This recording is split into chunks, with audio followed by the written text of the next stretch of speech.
And there was a softball-sized ball of feces found in JonBenet's bed at some point. When I first heard about the grapefruit-sized turd in JonBenet's bed, I imagined it to be not just the size of a grapefruit, but the shape as well. How about you? But is that right?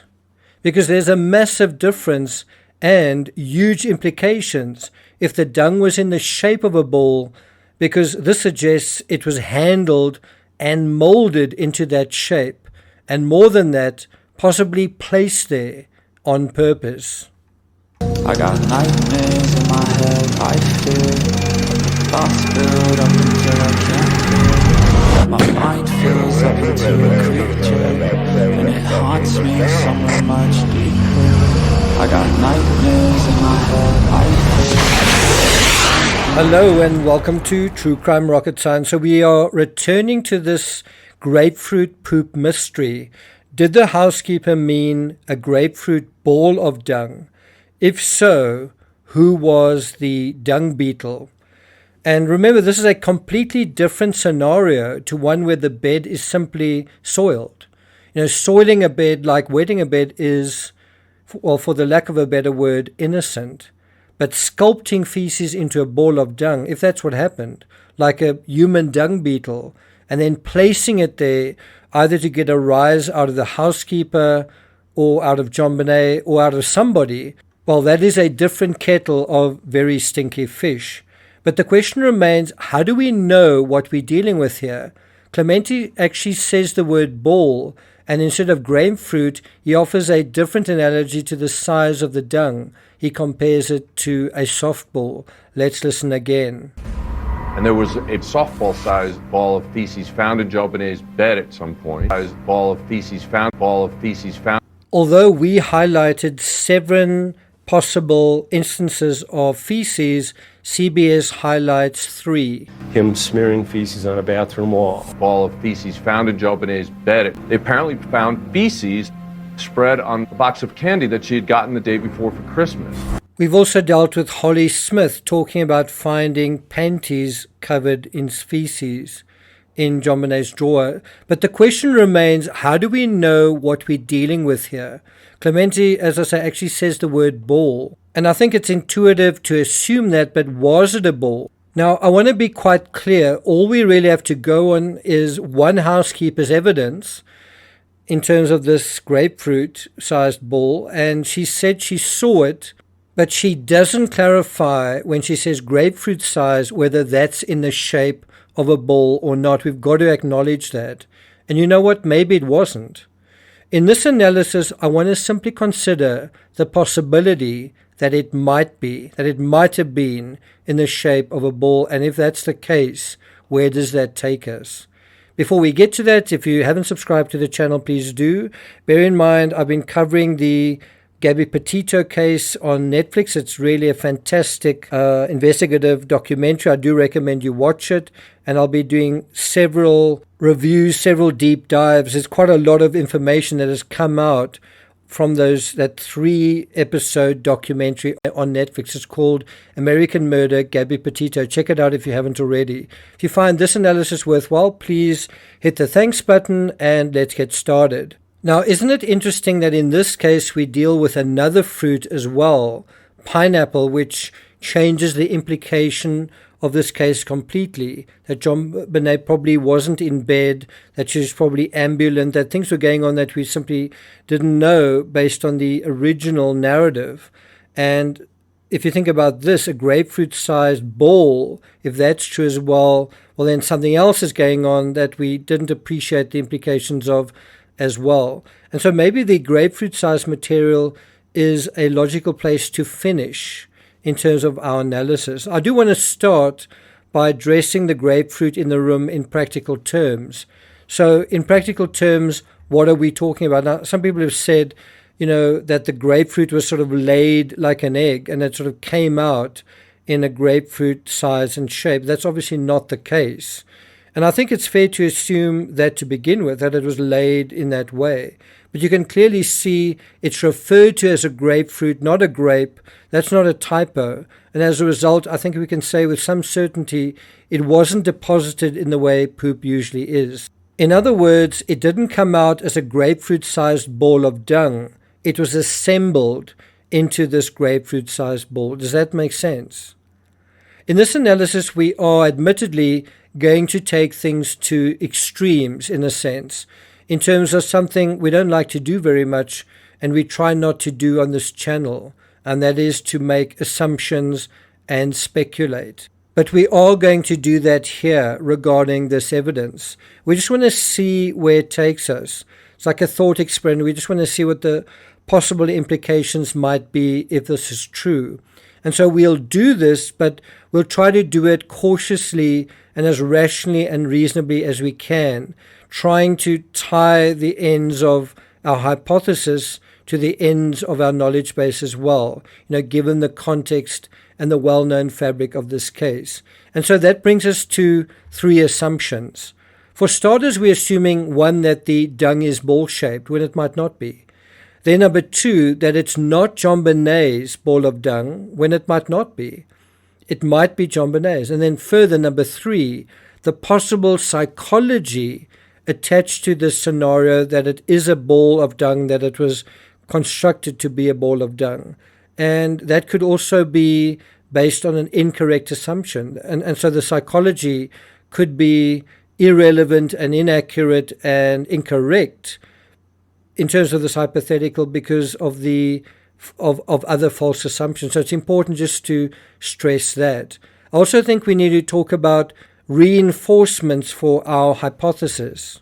So I do think what gives us potential reinforcement, shitty intertextuality if you like, is the box of candy smeared with feces observed apparently by CSIs in JonBenet's bedroom. As I say, it's highly doubtful, not impossible, just improbable, that little JonBenet would do that to her own box of candies. And this assumption, yes, it's also an assumption, then holds hands, possibly, potentially, with another assumption that the same scenario of someone's poop being transferred onto someone else's things is playing out just on a larger, let's say, a grapefruit-sized scale with the dung ball in the bed. So in other words, in the one instance, it looks like someone put feces on a box of chocolates that belonged to someone else. And then in the other instance, someone put their feces in someone else's bed. Does that make sense? Now let's unpack our 3 assumptions. Number 1, if it was ball-shaped and the psychological implications. As soon as we imagine the poop as a ball, suddenly the picture shifts markedly. Then there is intent and purpose and psychology and something kind of twisted. And in combination, things suddenly smell pretty rotten in Denmark, don't they? I mean, think about what's going on in the Ramsey home. There's this home, unlike all the homes in that street, this home opens its doors to the public and everyone comes in and oohs and ahs and, Patsy sort of puts the whole house on display in terms of the house, right? And all the sort of furniture and the paintings and the classy this and that. Meanwhile, there's this poopy underbelly to all of this. The same with JonBenet. JonBenet goes to do these pageants. People who appear in pageants have got to be the most polished of all. They have their hair dyed, their faces painted, their nails done, their skin has got to be in great shape, their clothes are, all of this effort goes into that, into these appearances. Meanwhile, when this little girl is at home, she sleeps in a bed that smells of urine, far more than probably similar girls to herself. So there's this strange hypocrisy, this strange double standard or double situation, that the strange dark side to the pageantry of the house and the pageantry otherwise, right? And then one wonders, does that also apply to the crime? There's also a dark side that we don't really know about to this crime. And so when we think about this dung in the bed, not just a dung, but a ball of dung that's been deliberately placed there, suddenly there's a sense of a shadow in this little girl's room and in her life that we didn't see before. There's like a sick psychology, but sick kind of in a different way, not sick in the way of a pedophile, but sick in a just kind of a dysfunctional way. And as sick as this whole subject is, it's pungent and it permeates the fabric of this case. And the question is, to what extent? What is the scale and scope of this aspect? Now, I also want to dip into a comment Ernest Becker made regarding this subject. He's a Pulitzer Prize-winning cultural anthropologist, Ernest Becker, and it's a reminder that we've been far too focused on looking at the Ramsey case, I think, from an adult perspective, including this area of a mother intolerant of bedwetting, rather than from a child psychology perspective. What was JonBenet's perspective of the family, of her life, of the pageants, of everything? And so we want to look at in terms of some of the natural aberrations that can occur while growing up. And so on page 204 of, as I say, Pulitzer Prize-winning author Ernest Becker's The Life and Death of Meaning, he writes, I should mention another reason for the universal preoccupation of the child with his excretory functions, and I suppose you could say his or her excretory functions, why he or she likes to play out, smearing feces amidst squeals of giggling and general delight. Well, what is happening, this child is learning to triumph over limitations and determinism. There's actually a psychological process that is unfolding during this early stage in human development, very small children. Now, as taboo and disgusting as what we are dealing with seems to be, we ought to remind ourselves that at a particular point, when it comes to all human children, likely before we are even fully conscious, the fascination with poop is universal. In other words, natural. So if you've been pointing a finger at anybody, you might want to point the finger back at yourself. You very likely went through this stage at some point as well. Everybody did. And I can tell you that I've got a dog that seems very preoccupied with poop as well, which is a reminder of the animal nature of animals, but also in people to an extent, that people, certainly at a certain stage of their lives, also have kind of an animal nature, especially very young, immature people. It's also a reminder that poop is natural. Human beings tend to give it a negative association and load it with a heavy psychological burden.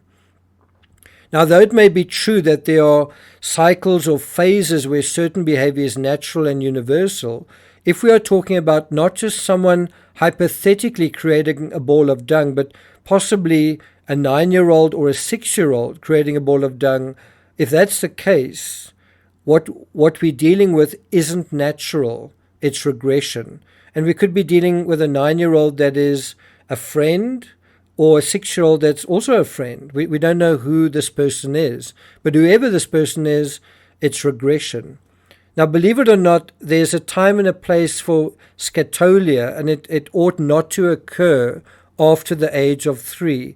The typical time, the typical phase for this apparently is at 2 years old, a period sometimes referred to as the terrible twos. It's that phase of development when toddlers just begin to assert their independence.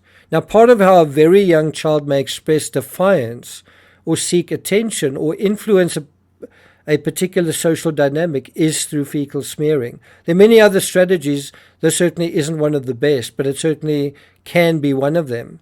And so was anyone getting a disproportionate amount of attention in this case, either in the Ramsey home or perhaps beyond the Ramsey home? Did one of the friends of the Ramsey kids, were they getting a disproportionate amount of attention? Was anyone not getting a disproportionate amount of attention? We also get some insight into this stinky subject matter from a research paper published by Bladder and Bowel UK 2020, and it mentions the following. For this reason, they may be more likely to smear at times when they are getting no attention or when they are bored, such as at bedtime, or when their families are better. some quite interesting insights there. Fecal smearing may also be a clumsy way of expressing more complicated feelings such as anger or frustration. So what happens when this fecal smearing is as a way to express anger or frustration? What are we dealing with? We're dealing with regression, and there's one description that really encapsulates what it is. It is a return to a former or less developed state. It's dealing with certain feelings and certain situations from a regressing perspective, dealing with it not in a very effective way. And that is a sign of immaturity, even neediness. It may be a sign of a child who is struggling to cope with simply being a child. Was that going on in the Ramsey home? On the one hand, you might say no, bedwetting is normal, but if there's a huge amount of bedwetting and something else besides that, you might imagine someone like Holly Smith wondering about this question. Was their child struggling to cope with simply being a child? And whose job is it to facilitate that, to make that coping with being a child easier? Number two, if it wasn't JonBenet's and the psychological implications. So if we are talking about not just a ball of dung, but a dung ball perpetrator, someone brought their dung to JonBenet's bed, to her bedroom, someone deliberately placing it there, then the reason could be to, number one, exert a form of control, and that's someone who probably is not feeling that they have control otherwise. And then number two, gain a sense of power over their world, and that's also someone who's perhaps not feeling very powerful in their world, in their life. But the result could also be that JonBenet wouldn't want to sleep in that bed, and then who would? Number three, a possible psychological profile emerges. If we are dealing with a dung ball perpetrator, then we are dealing with a sadistic psychology in the sense of getting gratification out of hurting, getting pleasure, taking pleasure out of offending or disgusting someone else. It's an interesting question to ask. What might be the roots of such sadism if such sadism was present? But it's also important to remember that playing with dung may not start out as a sadistic impulse. It may begin as a healthy psychological impulse. As Becker puts it, as a human animal, the child himself discovers the main ironic paradox of his existence, that in everything specifically human, everything that expresses his noblest inner symbolic urges, he is nevertheless bound to a stinking animal body. If we apply Becker's thinking to the Ramsey case, what the poo potentially does here is provide a grounding for all of that flowery extravagance, that fake pageantry, that perfumed, dyed, dressed up, coiffed, made up, bogus tomfoolery, by essentially drawing a shit-smelling line through all of it and saying, no, life is real, life is stinky, and let's get real about it. In other words, it might be a fairly legitimate protest, if you think about it, about an overly burdensome symbology. Think about overly burdensome symbology in the context of you want to celebrate Christmas, and there's all of this stress around trying to put a Christmas tree into every single room, and we've got to get everything perfect. And doesn't that detract from the joy of Christmas? Well, it might, if it is overly burdensome, the symbology. You might enjoy a pageant, and like a beauty pageant, unless there's just so many photo shoots and it just is going over the top, and then now it's crossing a couple of lines in terms of what is normal and perhaps what is extreme, and then it might feel like an overly burdensome symbology. And think about the Ramsey case and the ransom note. Is the ransom note not an overly burdensome aspect to what actually happened in that case? If you consider all of that beyond all of the pageantry, the Ramseys were also Christians, and perhaps at times all of it felt to someone particularly overwhelming, even suffocating. I'm talking about that potentially burdensome symbology. This is the nature of the universe. We struggle against it, we fight to deny it. So, of course, this is just one interpretation based on a number of assumptions. Another might be that we are seeing the signs of a child who is struggling to cope with simply being a child. But what caused that? plenty of children do cope under similar circumstances. So what was so difficult to cope with in this case? Well, think about a young parent getting cancer, serious cancer, stage 4 cancer, and then over the course of a year, fighting for her life, fighting to stay alive, fighting to survive. And this is not just anyone getting cancer. It's a beauty queen mom who's desperately trying not to die. You know, her life is really taking off. And she suddenly loses her hair. I mean, I think it's 10 times worse if you're a trophy wife and you lose your looks. What else do you have to rely on? And, you know, she's bedridden. She can't keep her food down. She's sick. Perhaps she gets diarrhea and whatnot. And is she going to go gently into the night, or is there going to be a certain degree of hysteria? I mean, we are dealing with Patsy getting cancer. And so how is Patsy going to deal with it? Calmly and gently, or emotionally? And who wouldn't be under those circumstances? You know, when faced with the death of her own daughter, whether there was pageantry involved or not, Patsy was so hysterical, it prompted the unnerved cops to summon not one but 2 victim advocates.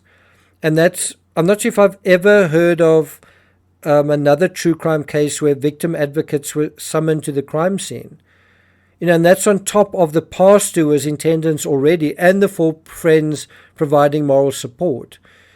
And we get a real sense of Patsy's hysteria during that 911 call where she hung up on the operator. You don't see that every day either. So if Patsy dealt with JonBenet's death in this way, how did she deal with the prospect of her own death? I mean, over days, weeks, and months. Also consider how, in a physical health sense, when someone has cancer, there is regression. I mean, another word for being terminally ill is physical regression. But consider what sort of impact that might have had on a young child that is in the same house, a child that, until the cancer has been given love and attention and a wonderful home, you know, as many gifts as they want, and, you know, just a wonderful life. A child that has been progressing in certain respects, actualizing, but now has to take the sudden absence of that along with death anxiety, the absence of the nurturing parent, and then on top of that, they've got to deal with death anxiety. And suddenly there's no one to provide psychological support. Perhaps a nanny here and there, but the primary caregiver is now fundamentally, if temporarily, removed. And this happens at a time where the child is particularly vulnerable, without any of the emotional or psychological armory required to deal with the colossal circumstances at hand. This would be difficult for a teenager or a young adult or even an adult. It's particularly difficult for a child that hasn't developed these resources over time. And so I think in the simplest terms, Patsy's cancer manifested as one thing in her 2 young children: anxiety. Did they have the tools to soothe that anxiety? Does any child have the tools to deal with this level of anxiety? Can you wipe out that much red? Normally, a parent would perform that role in terms of soothing, except now, from a certain point of view, the parent is actually the source of that anxiety. Just think about the existential dread being in that situation. And when a child or anyone feels anxious, how do they feel? Well, out of control. It is a lie. Beneath our poised appearance, the truth is we are completely out of control. So regression is not only a failure to deal with anxiety, it's a defense mechanism. It's dysfunctional, but it's also just something the ill-equipped child tries to fall back on. So isn't the regression of the parent mirrored perhaps in the regression of a child apparently in their care? Now, what do you think? Could we be wrong about this? Could it be JonBenet's feces in JonBenet's bed? Are we wrong about assuming it might be someone else's? Might it be JonBenet's instead? Honestly, it might. I'm not going to take it further than that. This was an unusually cerebral and serious look at a kind of complicated subject. But if you've listened this far, kudos to you. Thank you very much. In the next analysis, we'll probably look at Ron Walker, another peripheral character, an FBI agent who provided some very interesting insight into the Ramsey case, so look out for that. Also look out for the next episode dealing with Gabby Petito. Thank you for listening, and I'll see you guys next time.